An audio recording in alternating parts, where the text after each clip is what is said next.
Hey everybody, we are at the glass house. They have maintained a perfect temperature, a specific temperature inside the glass house in order for plants and trees to grow. All the trees are from not from Spain.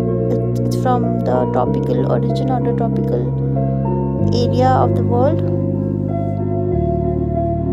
not from Spain. Yeah.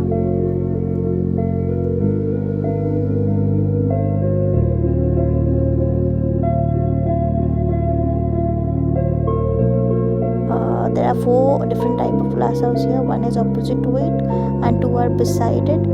You can see in the video here. One right opposite to it is cactus. You can zoom it and see once.